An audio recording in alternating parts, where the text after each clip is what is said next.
Chicken neck భారత్ను ఈశాన్య రాష్ట్రాలతో కలిపే 22 కిలోమీటర్ల వెడల్పు ఉన్న అతి సన్నని ప్రాంతం. అలాంటి చికెన్ నెక్ను ఇప్పుడు ఏనుగులా మార్చేయాలి అంటూ ఉన్నారు ప్రముఖ ఆధ్యాత్మికవేత్త సద్గురు ఎంజీ రావు గారు. అండ్ కొన్ని కామెంట్స్ కూడా చేశారు సద్గురు. 1971లో ఇందిరాగాంధీ తప్పు చేసింది, మోదీ ఇప్పుడు రంగంలోకి దిగాలి అంటూ కూడా ఆయన మాట్లాడడం జరిగింది. ఒకసారి సద్గురు చికెన్ నెక్కి సంబంధించి ఏం మాట్లాడారు బయట. Government in Bangladesh is publicly saying that they will cut the Siliguri corridor, chicken's neck. What are your thoughts on this? Well, it's very stupid of us. We have waited for that comment to come.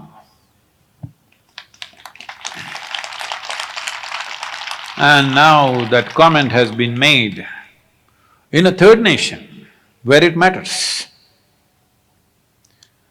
Where we have, if you do not know this, what he's talking about, all of you know this?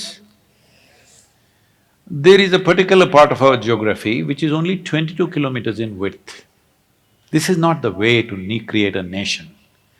Maybe in 1946-47 we didn't have the authority to do that, but in 72 we had the authority, we did not do that.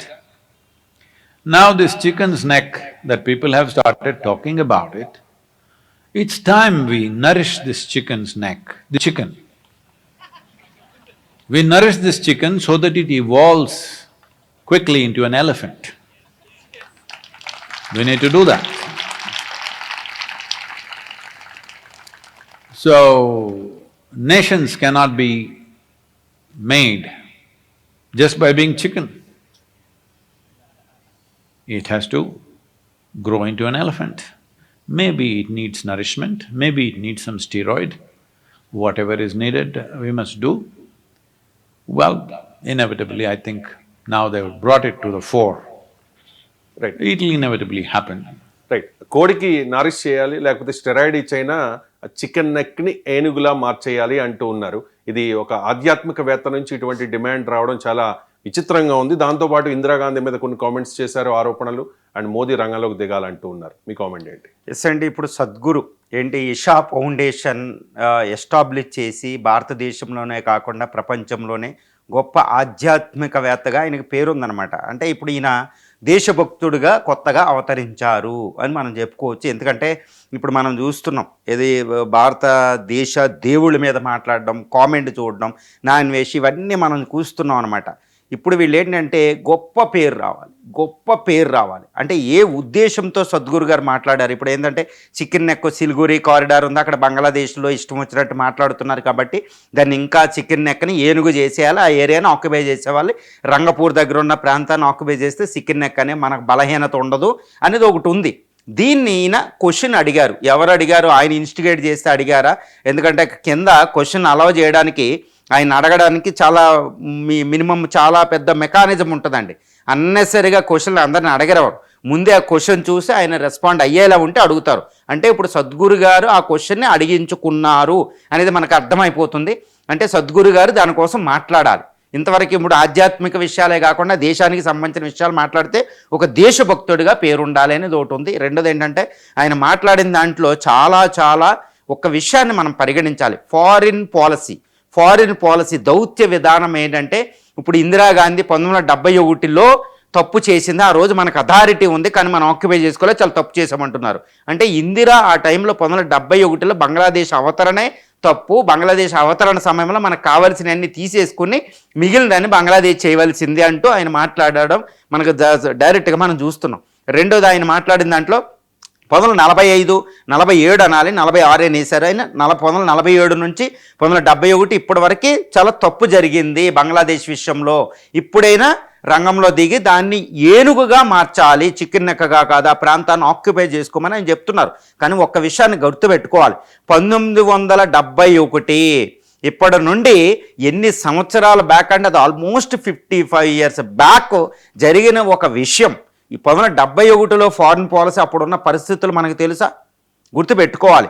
దౌత్య విధానం ప్రతి moment వేరుగా ఉంటుంది. ఈరోజు Trump అక్కడ మనకి మీద టారిఫ్లు విధిస్తే గుర్తుపెట్టుకోవాలి, ట్రంప్ టారిఫ్లు విధిస్తే ఇప్పటివరకు మోడీ గారు ట్రంప్ మీద ప్రత్యక్షంగా ఒక్క స్టేట్మెంట్ కూడా ఇవ్వలేదు. కాబట్టి భవిష్యత్ తరాలు దీన్ని తప్పుపట్టొచ్చా? ఇంకోటి అంటున్నారు, ఇందిరాగాంధీ డైరెక్ట్గా అమెరికా అధ్యక్షుడు అప్పుడు నిక్సన్ డైరెక్ట్గా తిట్టడం జరిగింది. హెన్రీ కిస్సింజర్ని డైరెక్ట్గా తిట్టడం జరిగింది. అప్పుడు పరిస్థితి వేరు ఇందిరా పరిస్థితిలో. ఇప్పుడు మోడీ గారు అమెరికా అధ్యక్షుడు ట్రంప్ని తిట్టలేదంటే మరి ఇందిరా రైట్, ఇప్పుడు మోడీ తప్పు అంటారా? అదేవిధంగా ఇందిరా 1971లో వ్యవహార శైలి గుర్తుపెట్టుకోవాలి. ఒకప్పుడు పాకిస్తాన్ 10 లక్షల చదరపు కిలోమీటర్లతో ఉన్నదాన్ని 2 ముక్కలు చేయడమే ఎక్కువ. 93,000 మందిని పట్టుకుని ఇచ్చేసింది.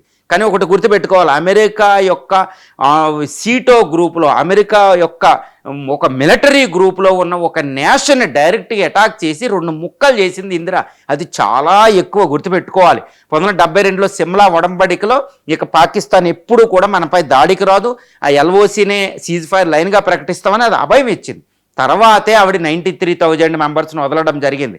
ఇంకోటి ఏంటంటే 1971లో బంగ్లాదేశ్ని మనం ఇచ్చాం కాబట్టి ఇంకా ప్రజలు, బెంగాలీ ప్రజలు మనకి ఎప్పుడు నిబద్ధతతో ఉన్నారనుకున్నాం. కానీ 55 సంవత్సరాల తర్వాత వాళ్ళ మార్పు వచ్చింది. వాళ్ళు ఇప్పుడు చికెన్ నెక్కనే వాళ్ళు ఎన్ని ప్రగల్భాలు పొందినా, ఈవెన్ చైనా వచ్చినా, యునైటెడ్ స్టేట్స్ ఆఫ్ అమెరికా కలిసి వచ్చినా చికెన్ నెక్క దగ్గర వాళ్ళు ఏమీ చెయ్యలేరు. అది మనం గుర్తుపెట్టుకోవాలి. దాని మీద అన్నసరి స్టేట్మెంట్లు మనం ఇవ్వాల్సిన అవసరం లేదు. త్రివిధ దళాలు అక్కడ మోడీ గారు విదేశాంగ విధానం బాగానే ఉంది. చికెన్ నెక్క దగ్గర 22 కిలోమీటర్లు కాదు కదా, అక్కడ ఏమీ ఎవరు చేయలేరు. ఆపరేషన్ ప్రహార్ ఉంది, రఫేల్ ఫైటర్స్ ఉన్నాయి, బ్రహ్మోస్ మిసైల్ ఉన్నాయి, S-400 missile air defence system అక్కడ మోహరించి ఉంది. తర్వాత BSF దళాలు ఉంటాయి మనకు అక్కడ గుర్తుపెట్టుకోవాలి. BSF, అస్సాం రైఫిల్స్ ఉంటాయి. ఇంతటి దళాలు ఉండగా ఎవరు ఏం చేయగలుగుతారండి? మనం గుర్తుపెట్టుకోవాలి. డోకలం ప్లాట్యూ నుండే చైనా 2017లో వెనక్కి వెళ్ళిపోయింది. ఇక ఈ మిగిలిన దేశాలు ఏం చేయగలుగుతాయి గుర్తుపెట్టుకోవాలి. అంతేగాని ఇప్పుడు సద్గురు గారు ఈ స్టేట్మెంట్ వెనకాల ఏ ఉద్దేశంతో ఇచ్చారు? ఇందిరా తప్పు చెయ్యలేదు, absolutely she committed any kind of wrong.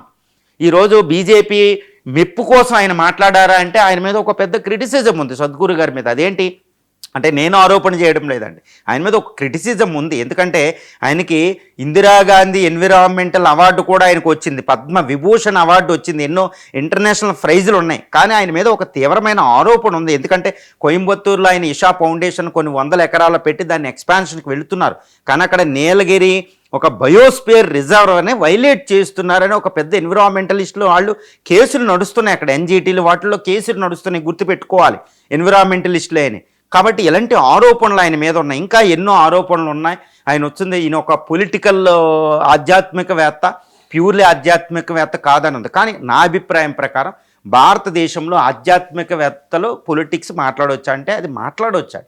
భారతదేశంలో పాలిటిక్స్ మాట్లాడవచ్చు, కానీ దేశం సౌభాగ్యం కోసం మాట్లాడవచ్చు. ఎందుకంటే రాముడు లాంటి వాళ్ళనే ఒక పొలిటికల్ గుర్తుపెట్టుకోవాలి. విశ్వామిత్రుడు, అగస్త్యుడు, వశిష్ఠుడు, ఇలాంటి శరభాంగుడు, ఇలాంటి గొప్ప గొప్ప గురువులు గైడ్ చేస్తారు, గుర్తుపెట్టుకోవాలి. కానీ వాళ్ళు పాలిటిక్స్ మాట్లాడలేదు, గుర్తుపెట్టుకోవాలి. ఎవరు?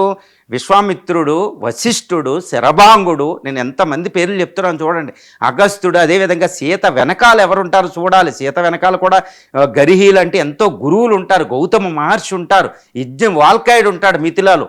వీళ్ళందరూ సీతారాముల్ని గైడ్ చేస్తారు, కానీ వాళ్ళు పాలిటిక్స్లోకి ఇన్వాల్వ్ అవ్వరు, గుర్తుపెట్టుకోవాలి. ఆధ్యాత్మికవేత్తలు పాలిటిక్స్ మాట్లాడారు మన భారతదేశంలో, కానీ ప్రత్యక్షంగా మాట్లాడలేదు. నాగార్జునుడు ఎంతోమంది బౌద్ధ గురువు, ఎక్కడ మన నాగార్జున సాగర్ నుంచి, ఆయన కూడా గైడ్ చేసిన సందర్భాలు ఉన్నాయి. అశోకుని గైడ్ చేశారు, గొప్ప గొప్ప చక్రవర్తులను గైడ్ చేశారు. ఆధ్యాత్మికవేత్తలు పాలిటిక్స్ ప్రత్యక్షంగా మాట్లాడకపోవడమే ఉత్తమం. ఎందుకంటే ఆధ్యాత్మికవేత్తలు ప్రపంచంలో ఉన్న, భారతదేశానికే కాదండి, ప్రపంచంలో ఉన్న అందరికీ ఆమోదయోగ్యంగా ఉండాలి, గుర్తుపెట్టుకోవాలి. ఒక పార్టీ పెంపకం మనం తీసుకోకూడదు, మెప్పు తీసుకోకూడదు. మరి ఇప్పుడు సద్గురు గారు ఏ ఉద్దేశంతో ఆయన పాలిటిక్స్ మాట్లాడారు? దేశభక్తి, ఎమోషనల్ కాబట్టి ఆ విధంగా నేను పాపులర్ అవ్వాలా అనే విధంగా ఆయన మాట్లాడారా అనేది మనం చూసుకోవాలి. కానీ ఆధ్యాత్మికవేత్తలు ఒకప్పుడు రామాయణంలో మనం చెప్పినట్టు పరోక్షంగా మాట్లాడడం ఉత్తమం. సద్గురు లాంటి వ్యక్తులు ఇలాంటివి మాట్లాడకూడదు. ఎందుకంటే భారతదేశ విధానం చాలా సుస్పష్టంగా ఉంటుంది, పరిస్థితులకు అనుకూలంగా డిసిషన్ తీసుకుంటారు. Who is in the chair of the prime minister, it is not important for India, గుర్తుపెట్టుకోవాలి. ఇప్పుడు ప్రైమ్ మినిస్టర్ సీట్లో మోడీ గారు ఉన్నారా, ఇందిరా ఉన్నారా, నెహ్రూ ఉన్నారా, it's nothing to do with this Indian foreign policy. And already we have the stream since 1947 we have a stream of the foreign policy. అది నెహ్రూయన్ foreign పాలసీయా, Modi foreign policy అనేది పార్టీల పరంగా మాట్లాడకపోతే ఒక అద్భుతమైన విధానం ఉంటుంది మన భారతదేశంలో. నెహ్రూ భారతదేశానికి స్వతంత్రం వచ్చా కేవలం 2 రోజుల తర్వాత విక్రమ్ సారాభాయి, అదేవిధంగా హోమీజే బాబాలతో అణు విధానం మొదలు పెడతారు. దాన్ని ఇందిరా అణు టెస్టులు చేస్తుంది, అందరూ దాన్ని డెవలప్ చేస్తూ పోతారు, వాజ్పేయి అణు టెస్టులు చేస్తారు. ఇదంతా అణు విధానం ఉంది. అంతేగాని ఇదంతా వాజ్పేయి గారే చేశారంటే మరి 1974లో ఇందిరా చేసిన అణు టెస్టుల పరిస్థితి ఏంటి? మరి హోమీజే బాబాను అవమానించడమే కదా, నెహ్రూని అవమానించడమే కదా, బార్క్ని అవమానించడమే కదా. ఇది ఎలాంటి political statements we should not give. That ఇంటలెక్చువల్గా ఆధ్యాత్మికవేత్తగా మాట్లాడే వాళ్ళు పాలిటిక్స్కి రాకపోవడమే ఉత్తమం అనేది నా అభిప్రాయం అండి.